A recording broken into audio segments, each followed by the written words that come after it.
So, hello there, Sagittarius sign. Welcome to your monthly reading. This is your reading for the month of September. Love reading for the month of September. So, Sagittarius, hindi lahat ng Sagittarius na makaresonate sa reading na to. So, please, take what resonates and leave the rest. So, Sagittarius, cross-watchers, pwedeng kayo at hindi sila Sagittarius, okay? So, put yourself in a situation kung saan kayo naka-resonate. So, Sagittarius, if hindi kayo naka-resonate, please to check your other placement.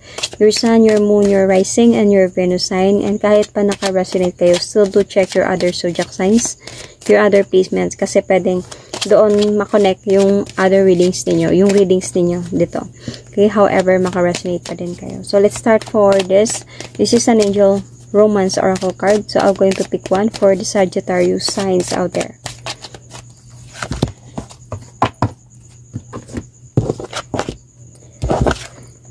Heart-to-heart conversation. Okay, honest discuss your feelings with each other. So, you need a heart-to-heart conversation with your person. So, what happened, Sagittarius?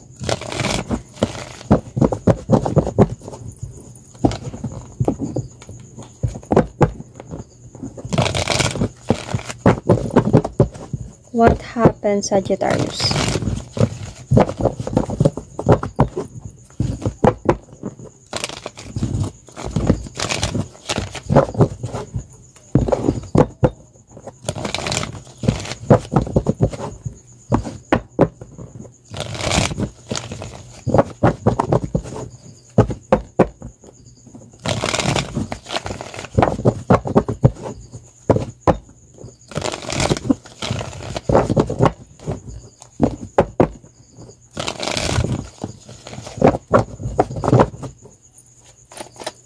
Okay, what happened, Sagittarius?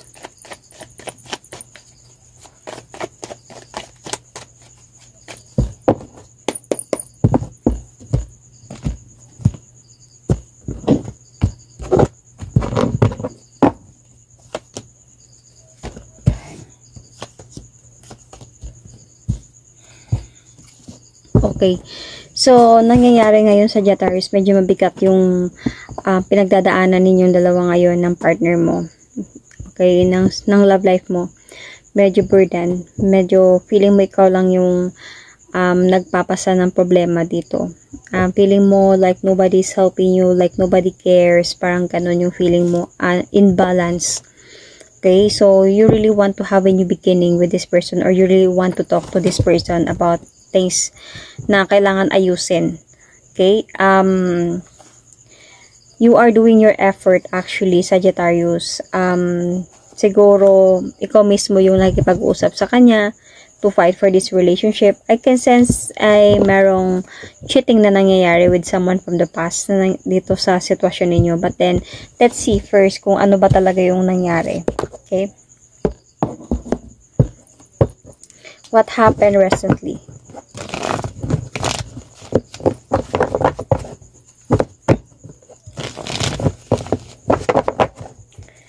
What happened recently?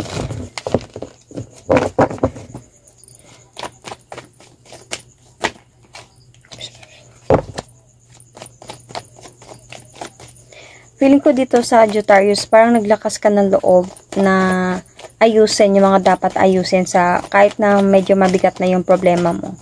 Pero parang feeling mo, hindi ka lang pinapansin. Okay? So, medyo matagal na kayo ng person na to and madami na kayong pinagdaanan. May mga plans na din kayo sa buhay ninyo, sa relasyon ninyo pareho, the future. Pinaglaban, parang ano sa point na may mga nangyaring toxic na nangyari sa sitwasyon ninyo. May mga fears, possessiveness, jealousy, okay? Sa tagalan ng relasyon na meron kayo. And feeling ko may mga hadlang na umabot kayo sa separation ng taong ito. Pero, alam mo, itong person to, minahal ka naman niya. Like, he wanted you. Like, gusto niya, ikaw yung gusto niya makasama. Like, you are wish fulfillment from this person. Somehow, siguro, feeling ko, sabi ko nga meron ako nakitang someone from the past. Might be siguro, this someone from the past, parang came back and parang siya yung nagputol ng kung anong meron kayo.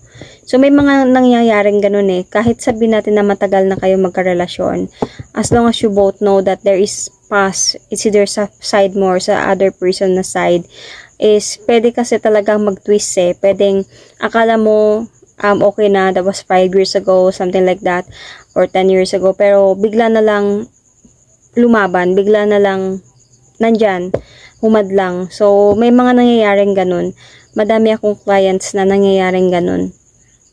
So, parang ito yung nangyari hanggang sa nagkaroon kayo ng problema sa relationship ninyo. Hanggang sa feeling mo mabigat na masyado dalhin yung problema na meron kayo, na feeling mo ikaw lang yung nagdadala ng problema. Sobrang imbalance na talaga. And you wanted to talk to this person para ayusin yung mga dapat ayusin dito. Ipaglaban yung mga dapat ipaglaban. So, let's see.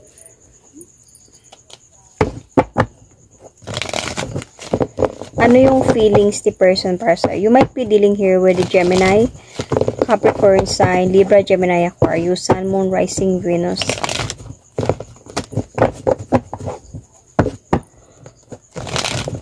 Okay, Sagittarius, what does your person feel towards you?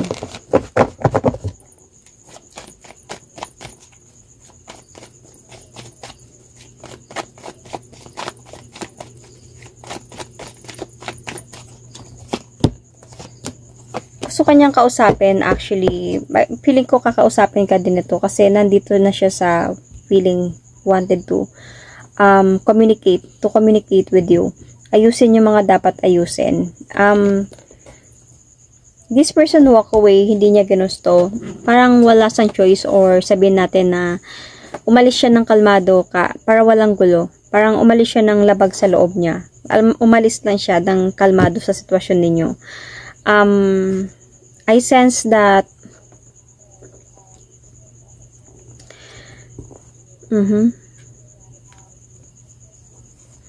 so meron talagang someone from the past. I felt this is from your person's side. Nung na-sense niya, nang nalaman nung ex siguro na may kayo, matagal na kayo, at okay kayo, is parang nandun sa point na lumaban to, like pinaglaban ba yung rights niya, or bumalik siya para just maging hadlang sa sitwasyon. May gulo kasi nangyari. The feeling ng person mo dito is parang gusto ko muna maghilom. I wanted to heal, pero yung feelings niya towards you is really like may pagmamahal talaga siyang nararamdaman para sa'yo. He wanted to be proud of you, something like that. Babalik pa din siya sa'yo and makikipag-ayos pa din to siya sa'yo. Feeling ko, maybe meron lang talagang arrangement with that past person na hindi nangyari with him and that past person na nagtulak nung past person na parang humadlang sa kung anong meron sa inyo.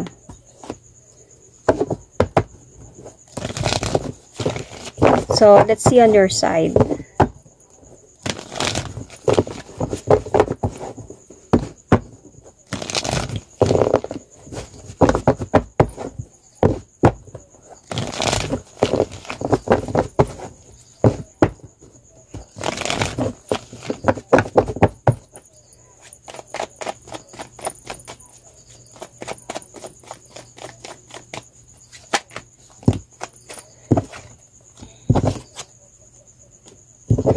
Ramdam mo pa din siya.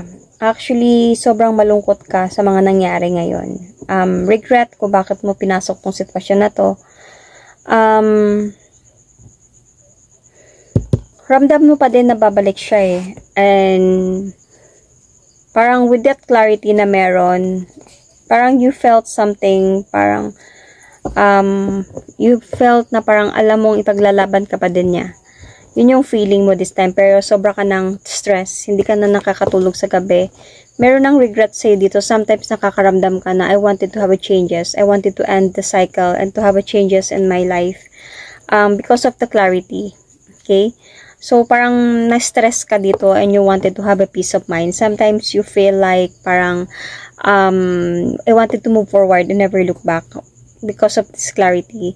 hindi mo expected, feeling ko. Ganito yung feeling mo dito. And because might be you thought that itong past person na to was done. Like, wala na sila talaga. Might be you thought about this. And nangyari, kaya nga nagkaroon kayo ng relationship ng person na to. Kaya you take the leap of faith to have a new beginning with this person. Then suddenly, recently, naging ganito. So, let's see what will going to happen this month of September.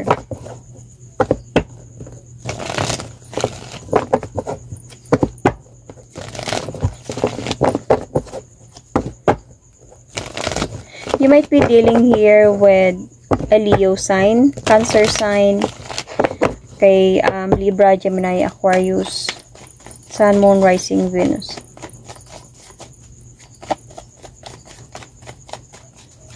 Or merong kang ganito sa chart mo. Malakas yung ganito mo sa chart mo. What will going to happen this month of September?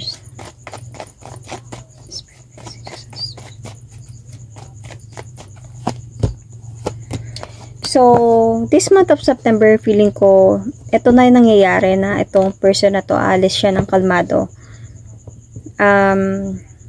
It will going to happen, pwedeng, okay, sa mga naka-resonate na reading na to, alis siya ng kalmado dito because of, magkaroon siya dito ng unsureness sa responsibility niya. Might be, siguro nagreklamo yung ex niya about responsibility na pinababayaan niya na ba masyado or what.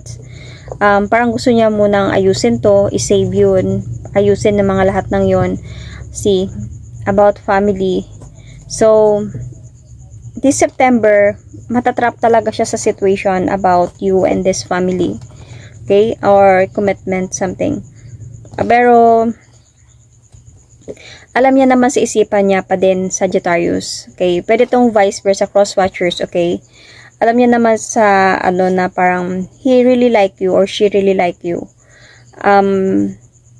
How you took care of him or her, very much attracted siya sa'yo, very much appreciate niya yung mga ginagawa mo. You are so much caring and loving person. And, medyo nakakapagod to, itong sitwasyon na pagdadaanan niya this September or ninyo this September.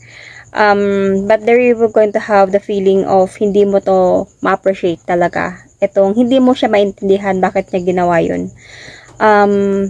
Madarating talaga yun sa point. Hindi kasi kayo mag-uusap eh. Parang nandun sa point na hindi mo ma-appreciate bakit niya ginawa to, and the feeling of kung ganito man lang siya, hiwalayan ko na lang siya. Nandun yung feeling mo na ganito this month of September. Dahil sa hindi niyo pag-uusap. But, nandun ka sa point na feeling mo mawawasak na talaga to. And gusto mo na lang mag-move on. Pero wala kasi siyang sinabi eh. Umalis lang siya dito ng kalmado. Hindi siguro siya nagparamdam sa'yo. Siguro nagsabi lang siguro siya na gusto ko muna magpahinga. Give me space. Parang ganun. And hindi na siya nagparamdam, hindi ka na niya kinausap or what, and you feel so much like unfair. So let's see about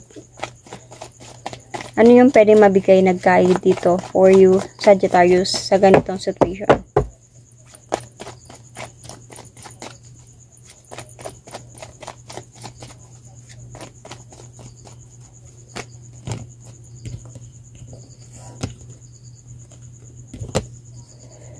See, Sagittarius, feeling ko kasi kailangan mo maging practical sa mga nangyayari.